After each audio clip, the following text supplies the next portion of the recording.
Like that's kind of part of the culture. Like, haha, as a homeless guy, haha, dumpster fire, haha, eating soup made out of a shoe. Like that's kind of the joke. That's what they see in Hollywood. But the reality is, it's tough.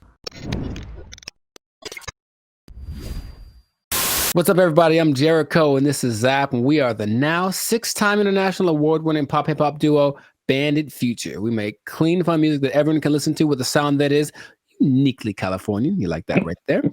And you are now tuned into the Lifestyle Circus podcast, where we talk about things that are funny, interesting, and just straight up ridiculous. So before we get into the thing, please do us a favor.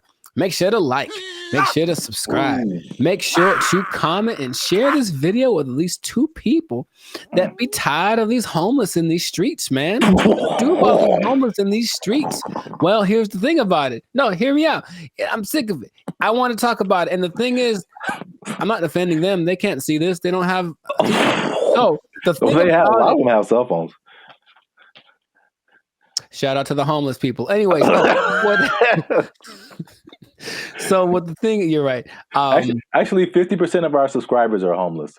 Oh, I did not know that. Wow. Okay, well, that's fine. That's fine. We're starting off on a good foot. That's all I'm saying is that they are coming up with new ways to make the homeless people less visible. I think not so much no one's trying to get rid of it, because that sounds like a solution. And apparently people are allergic to solutions in this country. But they are definitely trying to make them less visible. So there's a new movement to create something called hostile architecture. Have you heard of this? Hostile or hostile? Hostile. Am I saying it weird? Hostile architecture. Hostile, like aggressive? Yes. Oh, okay. I know what you're talking about. Okay. Yeah. So basically, they're constructing things that aren't comfortable for people to be homeless on, like literally. Right. So park benches. Been doing that, right? Huh? That's been a thing, right?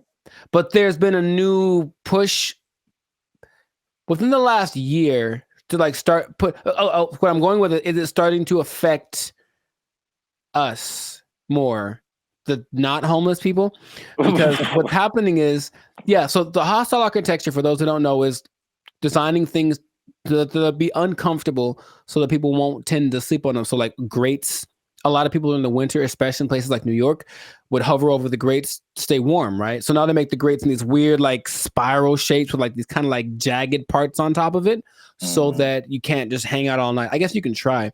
I mean, if you're really tired, I used to work for UPS, and I would fall asleep all the time, like in the truck, just metal,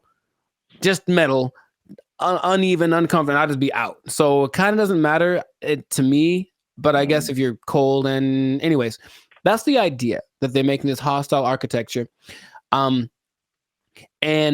the problem with that is that they're starting to implement this in places where non-homeless people are, train stations, making things uncomfortable. Like, for example, there's this bench thing where you can't really sit on it. You just kind of lean against it because that's the only thing that they have, like in the whole train station, right? So imagine you're a person with a disability waiting for a train. You literally have no place to sit.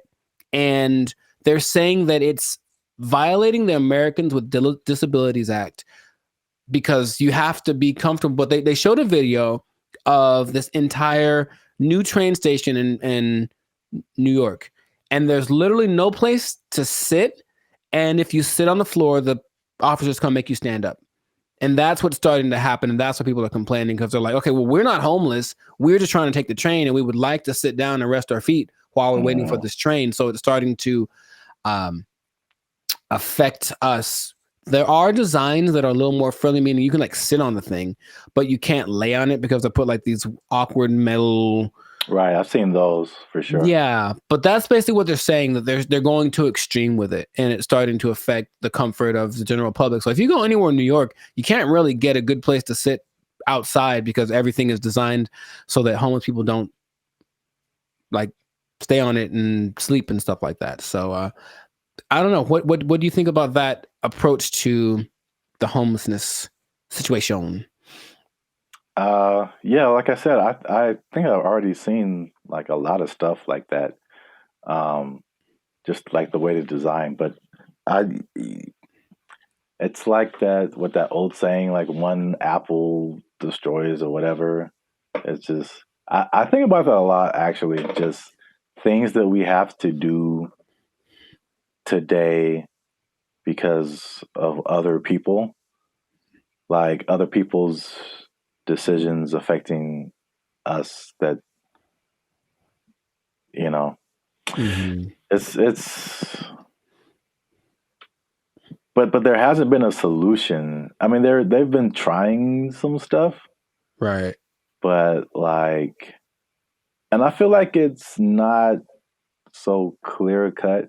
Like, how can you, unless you force people to not be homeless? But I feel like that's a constitutional violation or something. Sure. Right. Now, something interesting happened in our favorite place, San Francisco, 2 weeks ago. Okay. There was the APEC conference, the Asian Pacific Economic Cooperation Conference. Cooperation. Weird. But they had the conference there, and they basically were like, well, we can't have all these like diplomats and like big influential people coming over our city and seeing the awfulness that it is. Oh yeah, I So heard they about just that. shipped all the homeless people to one specific area and actually gave them more shelter, more everything like that, and kind of gave them like, hey, by the way, from this time to this time, you can't be here. And it worked. All of them were like, okay, we'll go over what you're going to give us food and stuff and place to stay. They're like, yeah, okay. So they went over and did that. And that lasted good 8 days. And then Mm, all of the citizens in San Francisco were like, why don't they just do this all the time? I don't understand. Like it seemed to work. All the homeless all of a sudden went over here and they were kind of housed and concealed and so one not an eyesore, because I think that's the concern. This was the approach that they were thinking, oh, we don't want people to see how bad things are.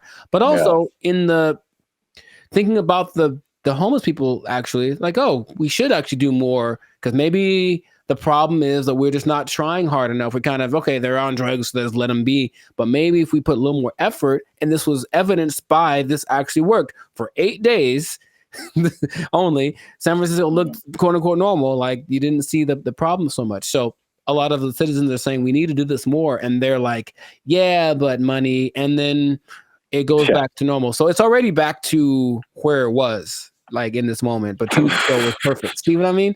So it's like, yeah, I think the problem is not getting to the bottom of whatever causes the homelessness.